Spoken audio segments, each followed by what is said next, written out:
Hello लोगोफोर खुलुमबाय नोंथांमोनखौहाय गासैखौबो डिजिटल आपडेट इउटिउब चेनेलावहाय फिन खेबसेबाव बे समाव गिबियावनो बरना लाग्रोनाय जाबाय दे लोगोफोर। दा लोगोफोर आं लेटेस्ट आपडेट्स लानानै फैदों।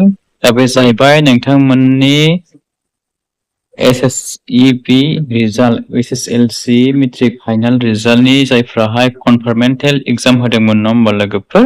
दा बे कनफार्मेन्टेल एग्जाम होनायनि नोंथांमोननि रिजाल्टआहाय नुसिगोन दे लोगोफोर। दा माला नुगोन नोंथांमोना आं बेखौनो बे भिडिअनि गेजेरजोंहाय मिथिहरनो सानदों जे नोंथांमोना चेनेल गोदान फैदोंब्ला नोंथांमोना चेनेलखौ साबस्क्राइब खालामनानै लाग्रोबानो जाबाय दे लोगोफोर। आंनिफ्राय नोंथांमोनसिम खावलायनाय थाबाय।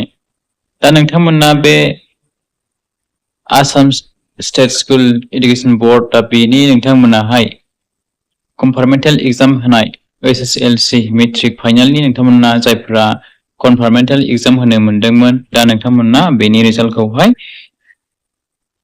23 जुनाव मोनसिगोन दे लोगोफोर। 23 जुनावहाय नोंथांमोना नुसिगोन।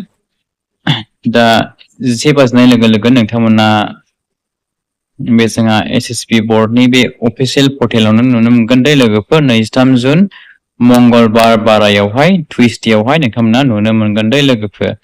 दा आं बेखौनो नोंथांमोननो बे भिडिअनि गेजेरजोंहाय खिन्थाहरनाय जाबाय लोगोफोर। नोंथांमोना रिजाल्टखौहाय 23 जुनावहाय नोंथांमोना नायनानै लाबानो जाबाय दे लोगोफोर। दा आसा खालामनाय थाबाय जायफोराहाय SSLC मेट्रिक फाइनाल नोंथांमोना कनफार्मेन्टेल एग्जाम होफिननो मोनदोंमोन दा नोंथांमोनाहाय पास जागोनखौ आंनिफ्राय आसा खालामनाय थाबाय। दा लोगोफोर गासैबो फरायसा फरायसुलि लोगो नोंथांमोननिसिम आंनिफ्राय गासैनिसिमबो गोसो गोरबोनिफ्राय हामलायनाय थाबाय आरो अल दा बेस्ट लोगोफोर। बिदिब्ला आं भिडिअखौ बे एसेखिनियावनो फोजोबनोसै। नोंथांमोना भिडिअखौ लोगोफोरनो शेयार खालामलायदो आरो रिजाल्टनि डेटखौहाय नोंथांमोना लोगोफोरनो फोसावनानै होलायदो दे लोगोफोर, खिन्थालायदो। बिदिब्ला लोगोफोर thank you for watching, see you again and take care, love you all.